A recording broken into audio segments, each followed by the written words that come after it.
Sandra, I have to tell you that my kids have been reading your books for years. They're the kind of pictures that completely capture a child's imagination. Do you get as much delight out of producing them? Thank you, Mark. Well, yes, certainly I do. But don't think I'm illustrating all the time. I work freelance, and freelance work tends to be really great from the point of view of, if you like, a variety in your life about what you do, and particularly with children's illustration, because you have intensive bursts and then you have periods of time when you haven't got any work coming in. But when it does, meeting the deadline is the hardest part. When a book's being produced, the illustrator is the last person to do their bit. And by that stage, often the restriction of time means that you resort to a similar style, one you know you can do fast, but you have to accept that. But yes, it's ideal for a mother at home with small children, which was my situation when I started. You can work any time of the night or day. How did you get into illustrating children's books? Did you do a particular course that trained you for it? Not really. I did a 3-year graphic design degree when I left secondary school and learned all sorts of things. And while I was at college, I also worked for an advertising agency. I've always believed that you try and work in the situation you're heading for while you're training, because that's a really good way of networking with people and making contacts and finding out what the real world's like. So from that perspective, it was great. I did lots of ads for the Vogel's Bread Company, and at any one time in my flat I would have all these varieties of bread in my kitchen, and I would be using black charcoal pencil on quite rough paper, and it would give a beautiful texture when you did realistic drawings of the bread. But I had to hurry up and draw it before it went mouldy. It was quite time-consuming, what with all the tiny seeds and crusty edges, but the company wanted very realistic pictures. I lost count of how many buns and loaves I had to draw. But realistic illustration gives me immense satisfaction, so I didn't mind.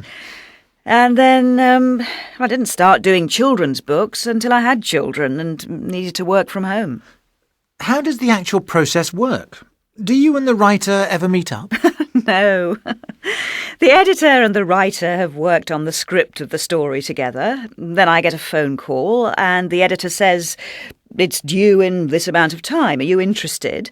And I always say yes.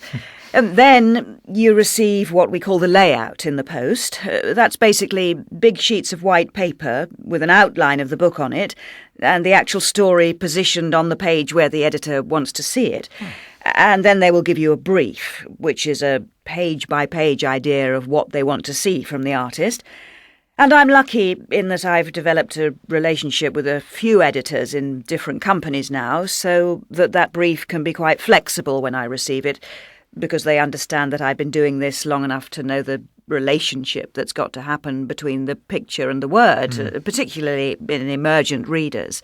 That's little children who are learning to read. They need a very strong picture-word relationship and consistent pictures.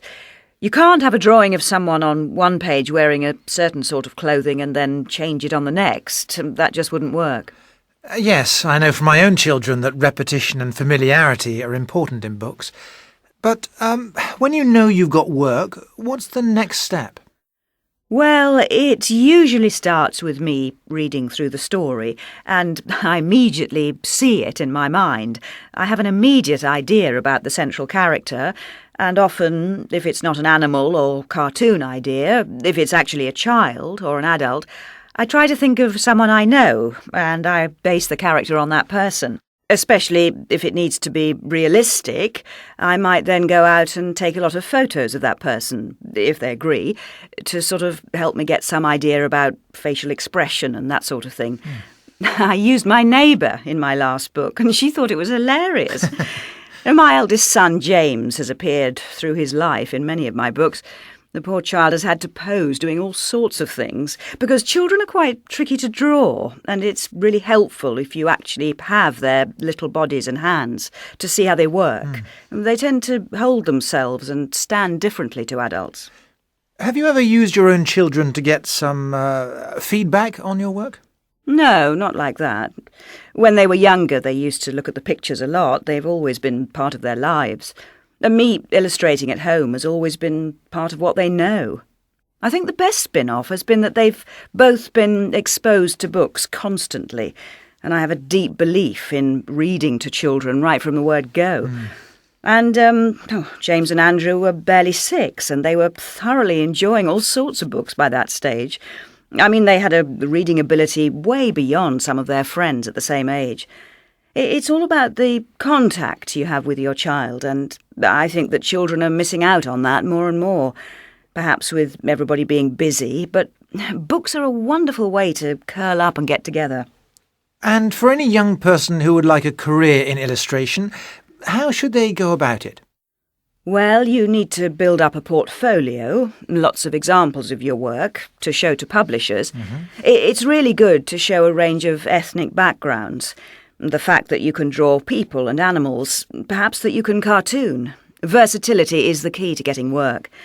And when I started out, I just went round lots of different children's publishers and met the editor.